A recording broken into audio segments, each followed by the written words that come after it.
Unified 911, anong matutulong namin sa'yo? Anya ti maitulong mi ken kapo. Anong may tatabang ko sa imo? Unsay akong ikatabang nimo? Ngini makadabang na misal ka no. Sa anumang wika o dialekto, may tulong na darating sa iyo.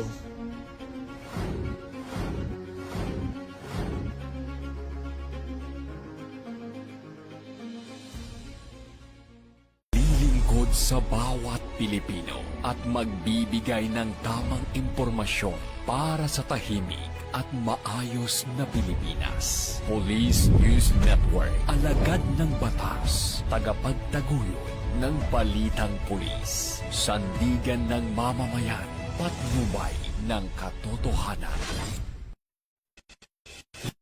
Kampo Krame, maghahatid ng pinakahuling kaganapan at nagbabagang balita. Ito ang PNN Police News Network. At ngayon, ang inyong mga tagapagbalita. Magandang araw, bagong Pilipinas. Ako ang inyong alagad ng batas, tagataguyod ng Balitang Pulis. Ako po si Patrolman Edwin Baris. Maghahatid sa inyo ng tamang balita, kwento ng pulis at serbisyo para sa mamamayan. At ito ang PNP News Online. Ang pangunahing balita ng Police News Network, alagad ng batas, tagataguyod ng Balitang Pulis.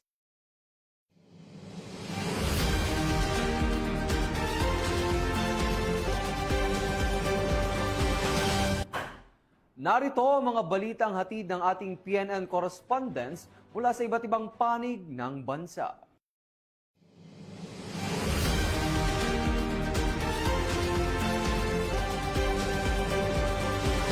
Bilang bahagi ng misyon ng pambansang pulisya na palakasin ang kabataan sa pamamagitan ng pagbabahagi ng kaalaman at aktibong pakikilahok, nagsagawa ang mga tauhan ng Community Assistance and Development Division sa pangunguna ni Police Colonel Luis E. Gisik, Chief CAD, sa ilalim ng superbisyon ni Police Brigadier General Vina H. Guzman, Director PICAG, ng isang information drive at awareness campaign para sa 300 kalahok na binubuo ng mga mag-aaral ng kursong kriminolohiya sa Emilio Aguinaldo College, Agoncillo Street, Paco, Manila, nito lamang ika-23 ng Abril taong kasalukuyan.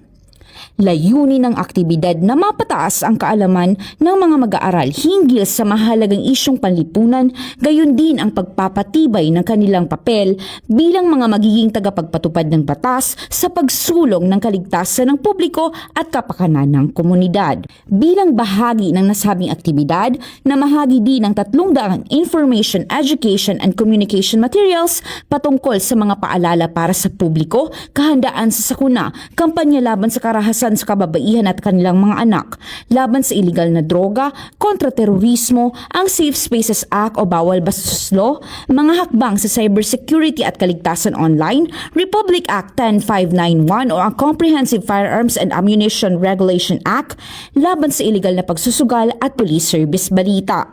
Like you, I was a student aspiring as police officer. Ngayon, itong activities natin na to, hindi lang siya basta information drive.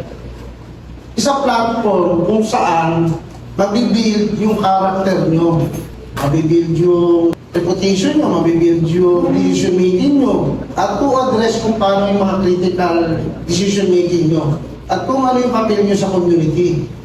Itong mga message, mga tinutulong sa inyo, although maliliit lang siya, small topic lang siya, it will help you mold as a leader sooner or later on. As you remember, kung nanonood kayo sa Facebook, mayroong general na nagbigay ng message. Simple task daw, sabi. Tataka sila bakit lagi pinapaprepare yung bed. Kasi at the end of the day, kahit boss yung nangyari sa inyo sa training field, may uuwi kayo na malinis at maayos na bed. Diba?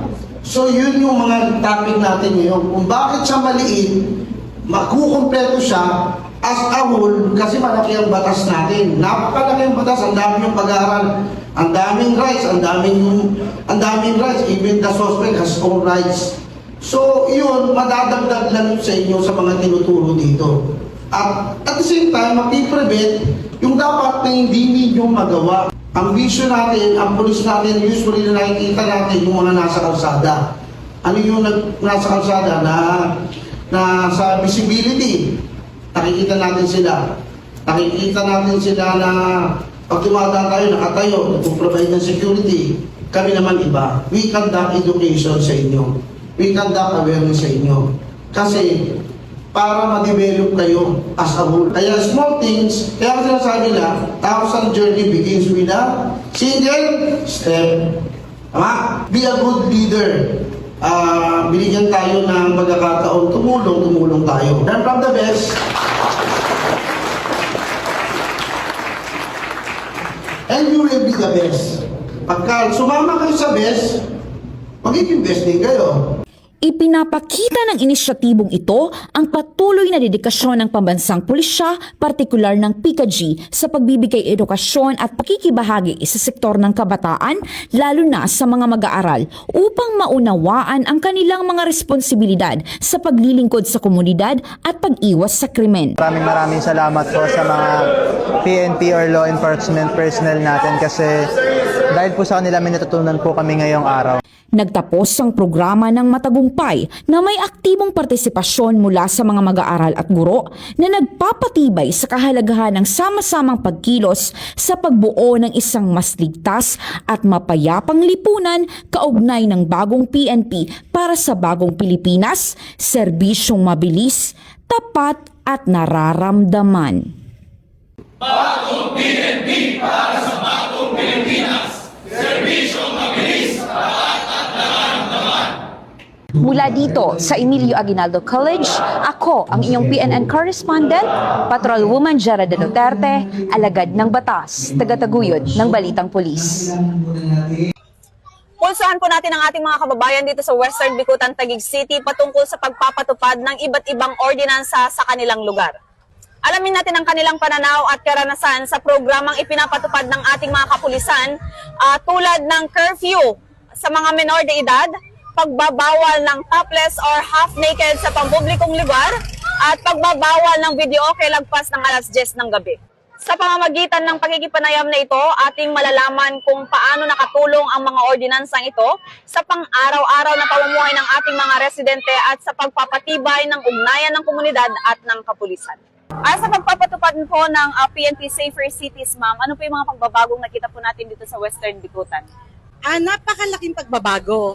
Kasi before, although meron tayong may ginagawa ang Western Bicutan na pagka-rurubing umaga, hapon, sa kagabi, yung mga riot ng mga ganggang, ng mga kabataan, hindi agad yun madaling makontrol. So, nung pinaigting ng yung oplang galugad na sinasabi at saka yung curfew hours, nawala na yung mga riot-riot ng mga kabataan. So, napakalaking tulong po. Malaking bagay din po talaga yung nagiging pagtutulungan po ng Barangay Tanod at ng mga kapulisan. Kaya ang Barangay Western Bicutan, na masasabi ko pong peaceful dahil di po sa mga namumuno. Katulad po ng kapitan ng Barangay Western Bicutan na si Cap Pedro Bermas, talaga pong panay po ang paalala sa mga kabarangay niya. Ganon din po ang pamamahala ng commander ng substation to na si Ian Captain Limbawan, talaga po nakikipagtulungan po sa mga tanod. Bilang isang nanay, ano po yung naging magandang epekto ng curfew hours sa mga menor de edad? Para sa akin, malaking bagay kasi nakakontrol na yung mga minor na dapat nasa loob na sila ng bahay. Hindi na kayo mag-aalala. Hindi na mag-aalala, hindi na hahanapin kung nasaan. Kasi may takot na sila na baka sila ay mahuli. So, napakalaking bagay talaga. Magandang hapon po, sir. Ano po yung masasabi nyo or komento nyo sa pagpapatupad ng no topless in the public places sa ating barangay? Bilang isang lalaki, ito po ay talagang hindi lang po dapat sa babae ang magbibigay ng respeto. Dapat din po tayo ay mabigyan din po ng respeto ang mga lalaki. Kaya po, napakagandang ordinansa po ang pagpapatupad ng bawal ang half-naked at bawal uminom sa ating mga lansangan, kalsada, at magpapatupad po at mas pinaigting ang pag-implement ng ating bawal videoke para mas nire-respeto po natin ang batas natin. Bukod sa pagka-public talaga, bawal talaga yung mga nakahubad. Okay sa amin yung pagaganon na ano. Bilang tatay po, ano po yung magandang naging epekto ng pagkakaroon ng curfew hours sa mga menor de edad? Magandang epekto din po. Bukod sa hindi na maingay, nakakatulog tayo ng maayos. Bukod sa lahat, maganda yung pagpapahinga natin sa gabi. Hindi na kami nag-aalala sa mga anak namin o kaya minsan magulo sa labas eh. Mula dito sa Barangay Western Bicutan, Taguig City, sa ngalan ng aming Chief of Philippine National Police, Police General Jose Milencio C. Nartates Jr., at sa aming butihing Regional Director NCRPO, Police Major General Anthony Abeliada Aberin, at sa aming Force Commander, Police Colonel Celso M. Rodriguez. Ako po ang inyong Police News Network Correspondent, Patrolwoman Ronaldine Tangiak, alagad ng batas, tagataguyod ng balitang pulis. Bumaba ng 28.74% ang kabuuang insidente ng krimen sa Mimaropa mula ika-6 ng Abril hanggang kasalukuyan ayon sa Police Regional Office Mimaropa, kasunod ng pinaigting na implementasyon ng Safer Island Strategy. Mula sa 247 na kaso noong nakarang taon, bumaba ito sa 176. Kabilang sa mga naitalang pagbaba ang index crime na bumagsak ng 57.58%, peace and order indicators na 34.87%, non-index crime na 28.57% at public safety incident na 18.95%. Ayon kay Promi Maropa Regional Director, Police Brigadier General Jovencio Badua Jr., layunin ng Safer Island Strategy na matiyak ang presensya ng pulisya sa lahat ng komunidad mula mainland hanggang malalayong isla. Binigyan din ng kahalagang epektibong investigasyon at case resolution upang mapanatili ang tiwala ng publiko. Ito ang bagong PNP para sa bagong Pilipinas, serbisyong mabilis, tapat at nararamdaman.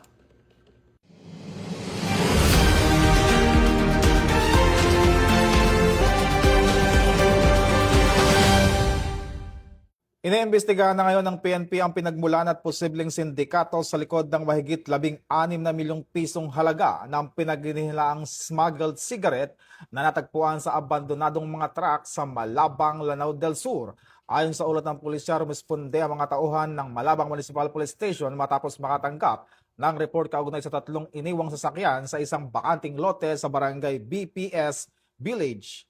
Nadiskubre sa loob ng truck ang daang-daang kahon ng sigarilyo na nakatago sa ilalim ng mga niyog. Kabilang dito ang 90 master cases ng Berlin cigarette at 313 master cases ng Canon cigarette.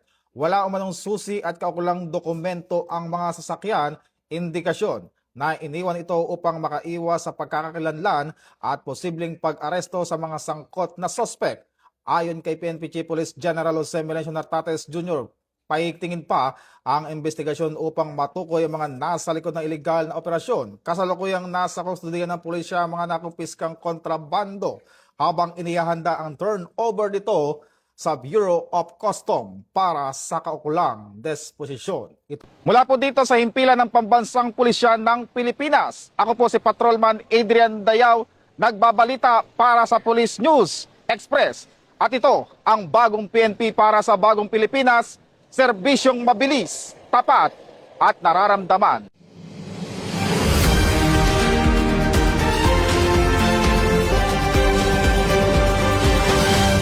Arestado ang 2 sospek habang patuloy na tinutugis ng mga otoridad ang isa pang sangkot sa insidente ng gas and run sa isang gasoline station sa Payatas Road, Barangay Bagong Silangan, Quezon City nitong Lunes.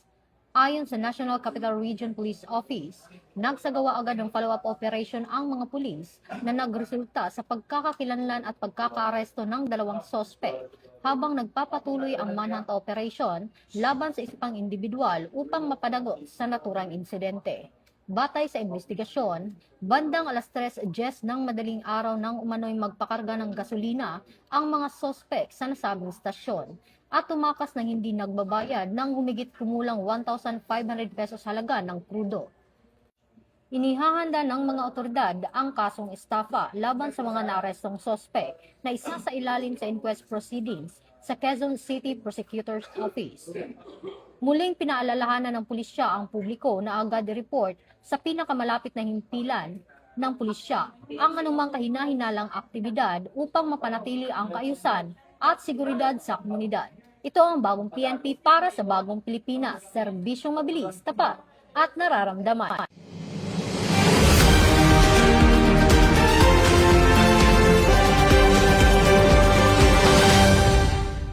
Ipinamalas ng kapulisan ng Apayao Police Provincial Office ang kanilang mabilis at maagap na serbisyo matapos rumisponde ang mga tauhan ng Luna Municipal Police Station sa isang insidente sa Barangay Marag, Luna, Apayao, umaga noong Abril 18 taong kasalukuyan.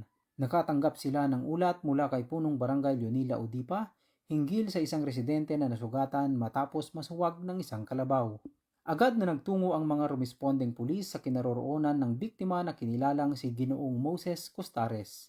Sa kabila ng kakulangan ng agarang masasakyan at sa tinamong sugat sa kanyang hita, hindi nagatubili ang mga pulis, katuwang ang mga opisyal ng barangay na personal na alalayan at ihatid ang biktima patungo sa ospital upang matiyak ang kanyang kaligtasan. Dahil sa maagap na aksyon, ligtas na ang biktima at kasalukuyang nagpapagaling. Lubos naman ang pasasalamat ng pamilya ni Ginoong Costares sa mga kapulisan at mga opisyal ng barangay sa kanilang agarang pagresponde at malasakit. Muling pinatunayan ng pangyayaring ito na ang kapulisan ay nananatiling handa at maaasahan sa oras ng pangangailangan, hindi lamang bilang tagapagpatupad ng batas, kundi bilang katuwang sa pagligtas ng buhay. Ito ang diwa ng bagong PNP para sa bagong Pilipinas. Serbisyong mabilis, tapat at nararamdaman. Mula dito sa Apayao Police Provincial Headquarters, ako ang inyong PNN correspondent, Police Staff Sergeant Briel Joey S. Nipa, alagad ng batas, tagataguyod ng Balitang Pulis. Aktibong nakiisa ang revitalized police sa barangay team ng Regional Mobile Force Battalion 5 sa sinagawang repainting activity ng hanging bridge sa barangay Palanas, Ginubatan, Albay. Ang RPSB team ng RMFE 5 katuwang ang mga opisyal ng barangay at mga residente kung saan sama-samang pininturahan ang tulay na nag-uugday sa Purok 5, 6 at 7. Layo din ng aktibidad na mapaganda ang struktura, maprotektan ito laban sa kalawang at higit na mapalakas ang diwa ng bayanihan sa komunidad. Nagpahayag ng taus-pusong pasasalamat ang mga residente ng naturang lugar sa mga tumulong para mas maging maaliwalas at maayos ang kanilang dinadaanan. Ayon sa kanila, ang ganitong simpleng inisyatibo ay naghatid ng simpleng ligaya at kaligtasan sa mga residente na patunay lamang ng mas lumalakas na police-community relations at community development initiatives. Ang Pro 5 sa pamumuno ni Police Brigadier General Erosito N. Miranda, Regional Director ay patuloy na maghatid ng serbisyong nakikita at nararamdaman kung saan ang presensya ng pulisya ay hindi lamang nakatuon sa seguridad, kundi pati na rin sa pagtulong sa pagpapaunlad ng komunidad. Mula dito sa Camp Brigadier General Simeon Ola, Legazpi City, ako po si Police Staff Sergeant Mercurito P. Lubindino Jr. Nag-uulat para sa Police News Network at ito ang bagong PNP para sa bagong Pilipinas, serbisyo mabilis, tapat at nararamdaman. Tiniyak ng Police Regional Office 13 na nananatiling ligtas at maayos ang peace and order situation sa Siargao Island sa kabila ng mga kumakalat na ulat sa social media tungkol sa ilang insidente. Ayon kay Police Major Jennifer Ometer, tagapagsalita ng Police Regional Office 13, mga hiwa-hiwalay at isolated cases lamang ang mga naturang insidente at hindi sumasailalim sa kabuuang seguridad ng kilalang tourist destination. Dagdag pa niya, agad nang natugunan ng kapulisan at mga lokal na pamahalaan ang mga nasabing pangyayari upang mapanatili ang kaayusan. Dagdag na din ang mga tauhang sinanay bilang tourist-oriented police for community order and protection. Samantala, sinabi ni Police Brigadier General Marshal Mariano Maestrado IV, Regional Director ng Police Regional Office 13, na pantay-pantay ang pagtrato sa lahat ng turista, anuman ang lahi o nasyonalidad, at patuloy ang pakikipagtulungan ng Police Regional Office 13 sa Department of Tourism para sa pagpapatupad ng Tourist Code of Conduct sa Siargao. Hinimok din ng kapulisan ang publiko na maging mapanuri sa mga hindi beripikadong impormasyon at suportahan ang kapayapaan at kaayusan. Ito ang bagong PNP para sa bagong Pilipinas, serbisyong mabilis, tapat at nararamdaman.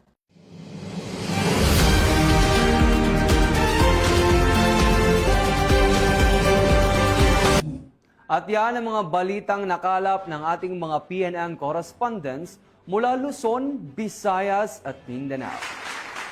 At mga ka-PNN, ngayong araw, magtatagisa ng husay at talento ang ating mga kapulisan sa Singing Cups of the Philippines for a Cause Season 2 na gaganapin sa Multipurpose Center sa Campo Crame, kung saan ipapamalas ng mga kalahok na pulis hindi lamang sa kanilang galing sa pagpapatupad ng batas, kundi pati na rin sa larangan ng musika. Lahat para sa isang layunin. Mapapanood ito ng live sa nasabing programa sa Facebook page ng PKG Tagapag-Ugnay, kaya siguraduhin nakatutok at suportahan ng ating mga Singing Cups. Para sa mas malawak at mabilis na ulat ng mga balita, huwag kalimutang mag-like, follow and share sa aming official social media accounts ng Police News Network. Tutok lang sa aming YouTube channel para sa mga live stream at replays.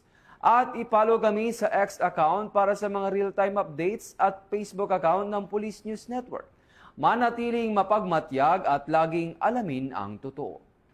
Sa ngalan ng pamunuan ng Philippine National Police, sa paunguna ni Chief PNP Police General Jose Melencio Sr. Tates Jr. at sa pamumuno ni President Ferdinand Bongbong Marcos Jr., kami ay maglilingkod sa bawat Pilipino at magbibigay ng tama at balanseng balita. Mula rito sa tanggapan ng tagapag-ugnay ng Pambansang Pulisya, kami ang inyong alagadang batas, tagataguyod ng Balitang Pulis. Ako ang inyong tagapag-ugnay, Patrolman Edwin Baris. Maghahatid ng tamang balita, kwento ng pulis at serbisyo para sa mamamayan. At ito ang PNP News Online. Ito ang bagong PNP para sa bagong Pilipinas. Serbisyong mabilis, tapat at nararamdaman.